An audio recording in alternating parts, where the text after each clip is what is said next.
To sync master data across companies, of course, you need at least 2 companies. And for this demonstration, I'm using Kronos USA Incorporated, as you can see. And I've also created another company which I've called Kronos Master Data. So this is also just a demo company with basically the same data as Kronos USA. But I will sync from master data to USA. You can also sync to a third or fourth company and so on. But for this demonstration, let's stick to these 2 companies. All right, so I'm in the receiving company, so Kronos USA. So let me search for master data management setup. There we go. So and the first thing that you need to do before you can select your synchronization tables is select the source company. And like I just explained, for this demonstration, I will use Kronos master data. Next, you can enable the data synchronization. There we go.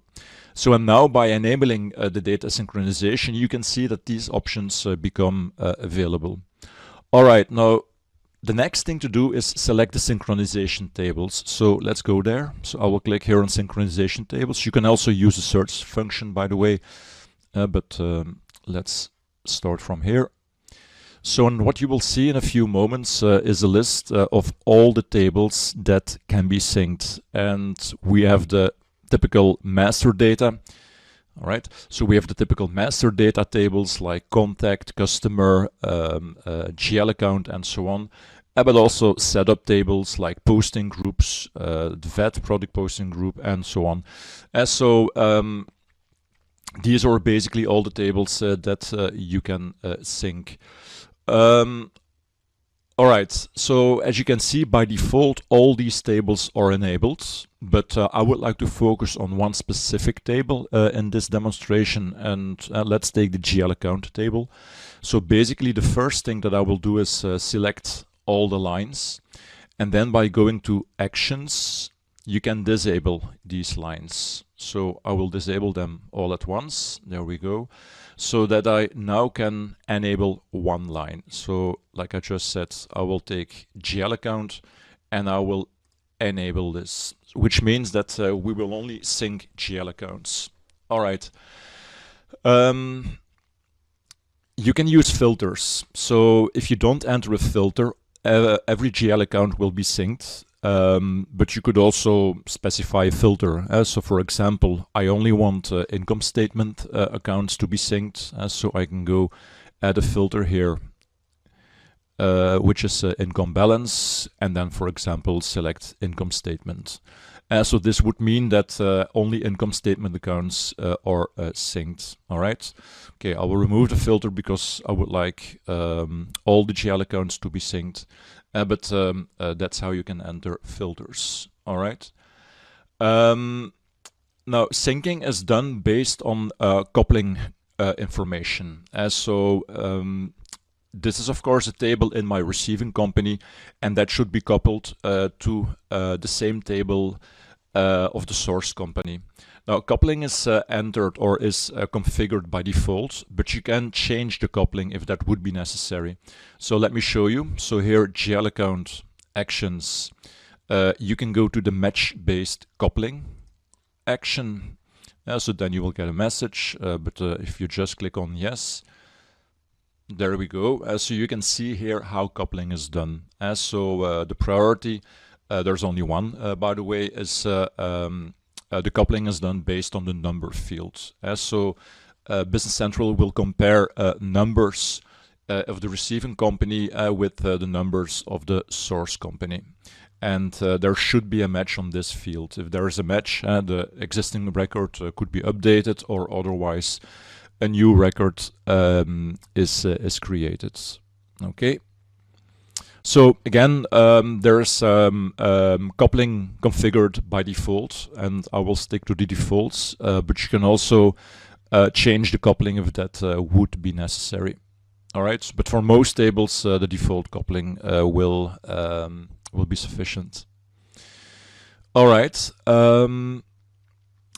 Then there are also job queue entries, of course, because the sync can be done automatically, and that's based on job queue entries. So you will see a whole bunch of job queue entries for all these different tables. So in this case, this is for the GL account table. But if I would start from the previous screen, and if I go to the sync job queue entries here, you will see the whole list for syncing all these different tables. Okay. All right, and you can see that they're all on hold except for one, and that's the GL account one, because that's the only one that I enabled. Okay, then you can start the initial synchronization. That's not really necessary here in my demonstration because my demo company already has data. But suppose that you start from a new blank company, then you can sync all the master data from the source company at once by simply starting the initial synchronization. All right? Okay, so let's go ahead and have a look and let's create a new GL account. And that's something I will do, of course, in the source company. So now I will switch to Cronus master data. Okay, I will go to the chart of accounts. So at this moment, the chart of accounts of both companies is exactly the same, which means that I will create a new account. So let's click on New.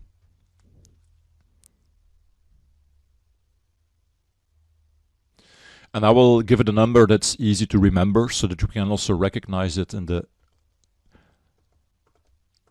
Let's take 8 nines, that we can also recognize it quite easily in the receiving company.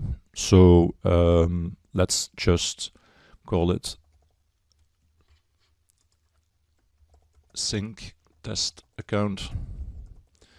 All right, income statement category, that's all fine. So we just need a number and a name, basically only a number for the sync. So let's stick to this GL account. So this is now created, and now I will return to the receiving company. So I will switch again to Cronus USA.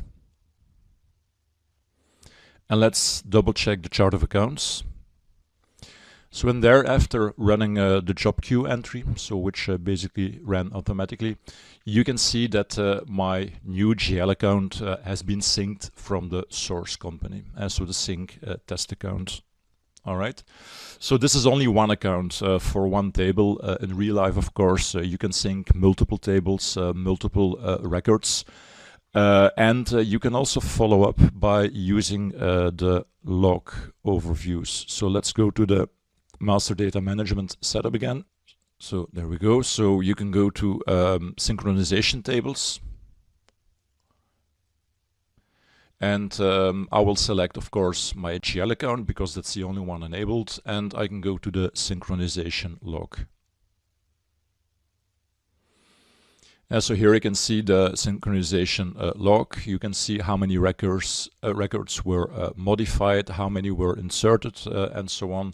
So if I click here on the one, you can see that's the one account that has been inserted, so that has been created. So from the synchronization log, you can quite easily follow up on everything that has been synced, date, the time, number of records inserted, modified, and so on.